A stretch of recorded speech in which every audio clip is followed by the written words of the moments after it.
السلام عليكم. السفر للسعوديه في الوقت الحالي بقى مخاطره، وفي ناس كتيره مش لاقيه شغل، وفي ناس كتيره اديلها شهر واثنين وثلاثه مش لاقيين شغل. بس قبل ما تخش تعلق وتقول لي رايك اسمعني للاخر وبعد كده قول رايك زي ما انت عايز. حاجه ما نقدرش ننكرها ان في ناس كتيره راحت السعوديه واشتغلت، وناس كتير راحت السعوديه عملت فلوس كويسه، وناس كتيره اتجوزت من فلوس السعوديه. ده طبعا بشغلهم ما حدش جب عليهم، كل واحد كان بيشتغل وربنا كان بيرزقه وعمل كل حاجه ممكن يكون كان عملها. بس في الفتره الحاليه السفر للسعوديه بقى فيه مجازفه شويه، بمعنى ان حاليا كل دوله بتحاول تجذب ناس زوار دولتهم. حاليا السعوديه طورت الموضوع جدا ان الناس تعرف تخش السعوديه، وفتحوا اكتر من فيزا بمسميات مختلفه ان اي حد من اي دوله في العالم يعرف يخش السعوديه. وده حاجه حلوه جدا وحاجه مميزه جدا لوجهه نظر ناس كتيره. ناس كتيره كانت بالنسبه لها مش عارفه تخش السعوديه، بس في الفتره الحاليه عرفت تخش السعوديه من ساعه ما الحاجات دي اتعملت.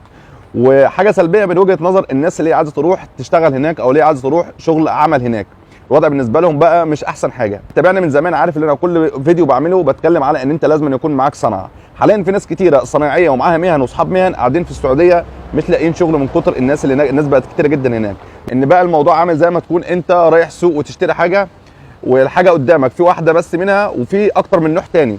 فانت لما بيكون قدامك اكتر من اختيار فانت بتختار الحاجه اللي انت عايزها بس. وده اللي حصل حاليا في السعوديه، ان بقى في جنسيات كتيره مختلفه عن بعضها، وبقى في ناس كتيره عرفت تخش السعوديه بزياره عائليه، بزياره شخصيه، بزياره سياحيه، بايا كانت المسمى بتاعها، المهم ان هم عرفوا يدخلوا السعوديه. فالموضوع بقى بالنسبه للعمل بقى صعب جدا. في ناس كتيره حاليا معاها مهن ومش عارفه تروح تشتغل، او قاعده هناك ومش لاقيين شغل، وقاعدين هناك اديلهم شهر واثنين وثلاثه مش لاقيين شغل. وطبعا حاليا عشان تقدر تروح السعوديه انا اقول لك على حاجه واحده، اللي انت لو انت هتطلعش من البلد غير لما يكون حد باعت لك فيزا على شغل عنده، او حد كفيل مكلمك ان انت هتروح تشتغل عنده بكفالتك معاه هو، او اللي هيبعت لك فيزا يوفر لك الشغل ده في الشركه اللي انت طالع تشتغل عليها او المؤسسه اللي انت رايح تشتغل عليها. اقول لك ابصم بالعشره وسافر ايا كان الراتب. بالمناسبه حاليا الوضع حاليا بقى في مصر بقى سيء جدا بالنسبه للمعيشه.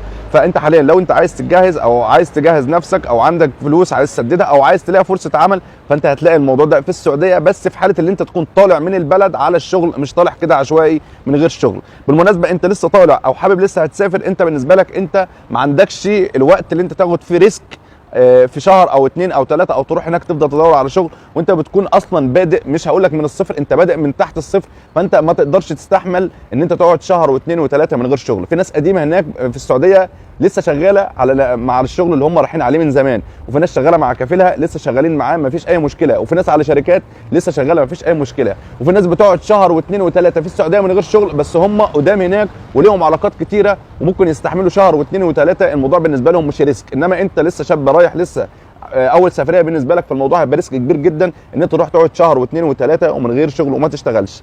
فما نقدرش نقول ان حاليا كل حاجه وحشه في السعوديه، لا، في ناس لسه شغاله وما زالت لسه في ناس شغاله. بس الكلام اللي بقول لك عليه ده هو اللي حاصل في السعوديه في الوقت الحالي.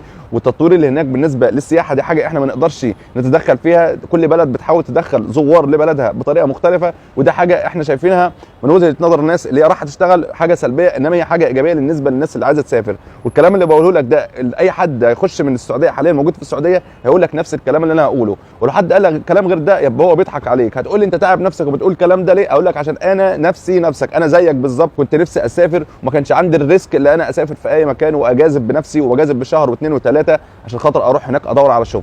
فعايز تروح السعوديه تطلع من البلد على فيزا عمل او على كفيل تروح تشتغل معاه او على شركه تروح تشتغل فيها. حاجه غير كده ما تفكرش تروح السعوديه. وبرضه هقول لك حاجه ثانيه، مش عشان كده بقول لك ما تسافرش خالص. لو ما عرفتش تروح السعوديه شوف لك اي دوله ثانيه تسافر فيها، انما طول ما انت قاعد في مصر ولا تعرف تجهز نفسك ولا تتجوز ولا تعرف تحسن من مستواك المعيشي ومن مستواك المادي، حاول تدور على اي سفريه في اي مكان تسافرها، بس حاول ان انت ما تاخدش الريسك على نفسك وان انت ما تقدرش في الوقت الحالي ان انت تستحمل شهر واثنين وثلاثه من غير شغل. ربنا يوفقك واسعى وحاول انت تسعى. السفر حلو جدا وهينفعك جدا وهيطور من نفسك وهتطور من نفسك في حاجات كتيره جدا وهيحسن من مستواك المعيشي ومن مستواك المادي، بس دور على حاجه تكون كويسه. انت لسه شاب طالع للدنيا، فلازم تروح على حاجه تكون انت عارف نفسك رايح فين وتشتغل فين عشان ما تتبهدلش وتنام اكتر من شهر من غير شغل وتنام كتير. في ناس كتيره قاعده في السعوديه حاليا من غير شغل ومعاها مهن وصنايعيه وكل حاجه، بس للاسف الوضع زي ما قلت لك في البدايه. السلام عليكم واشوفكم على خير في فيديو جديد.